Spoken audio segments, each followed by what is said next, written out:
Chelsea have officially agreed a fee for Michael Olise from Crystal Palace, the attacking mid slash right winger. £35 million is the rumoured fee. Why is it so low? Release clause.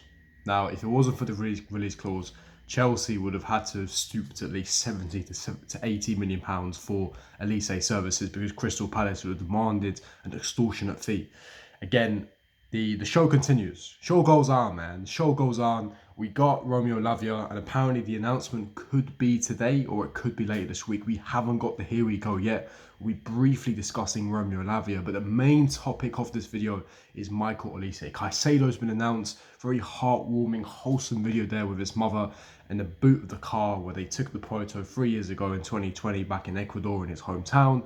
And now they took it yesterday, reminiscent of it. Beautiful scenes, very wholesome. He's there with his mother, he's there with his family. Big up to Caicedo and his mother, and hopefully he becomes a true legend at this football club, pairing alongside Enzo Fernandez. The team that we're building is phenomenal. I'm so excited for this upcoming season. Pochettino, we're going to be cooking. We're going to be cooking something special. We're not going to be cooking some meal deals from Tesco. We're going to be cooking some beautiful Gordon Ramsay level Michelin star foods.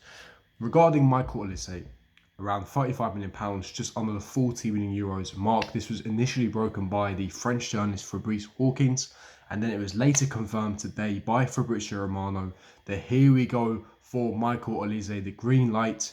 Again, we've spoken to his representatives and his entourage. Of course, as it stands, Olise currently has an injury. So best case scenario, he'll be back fit by the end of September in around 6 weeks' time. Worst case, he should be back sort of October-ish time. So we are signing an injured player, hence why the fee probably is a bit easier to negotiate and obviously agree because it's a release clause.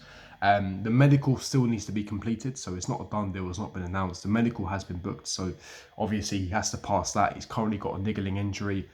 Obviously, considering that everything is all clear and that Olise actually passes his medical, then the green light should be given and he should be announced as a Chelsea player. But 99% Olise is pretty much a Chelsea player.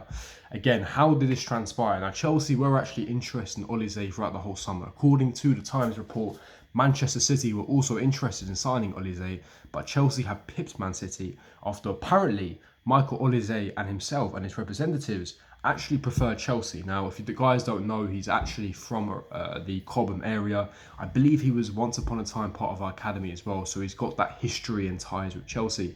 But he's preferred Chelsea over Manchester City, and that's quite surprising to me because obviously Chelsea's project is, well, we are a gargantuan institution. I mean, it is Chelsea Football Club. We're that massive. We've proven that in the last few days, the way that we've raw dogged Liverpool, excuse my language, the way that we've bent them over and choked them like a little chicken.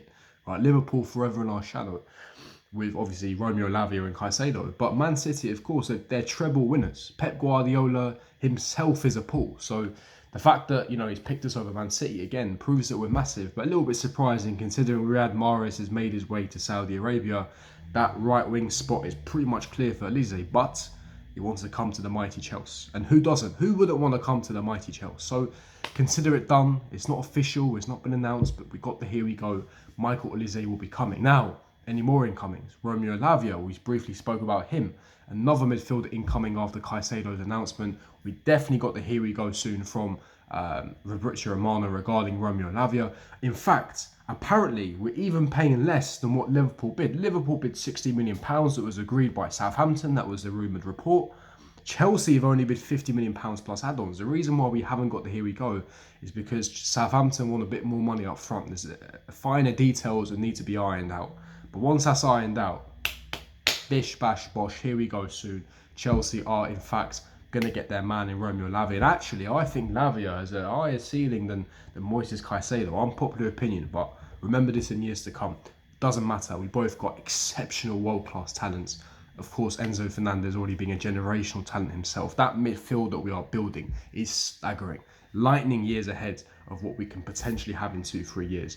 Phenomenal. So Romeo Lavia looks set to be done. We're going to be paying less than what Liverpool bids. Again, beautiful. Eden Hazard had some involvement, of course, being at the game against Liverpool on Sunday. Apparently spoke about Lavia, about life in London and how it's easier to get to France and Belgium and how we treat them at this club, and of course the ambition and the ability to win trophies, and his pathway to the first team. Eden Hazard, Joe Shields played a a key prominent role, of course, in getting Romeo Lavia. And the new report regarding Olise, going back there quickly, is that Joe Shields once again played a very prominent role in getting Olise to Chelsea. So Joe Shields, we need to build this man a shield, for God's sake. This guy has been phenomenal for us. A beautiful technical director, pretty much secured Lavia and looks like Michael Olise for us. Now, any more incomings after Olise? Apparently there's rumours of Kudus, there's rumours of Ryan Shirky, who I rate both very highly. But honestly, I'll take either of them. I would say I'd have a slight preference to Shirky, but Kudus, phenomenal. I know he's been linked with West Ham and Brighton, but Kudus can do much better. I think in that position with Nkunku's long-term injury, I don't really rate Sterling, as you guys know. He'd slot there nicely.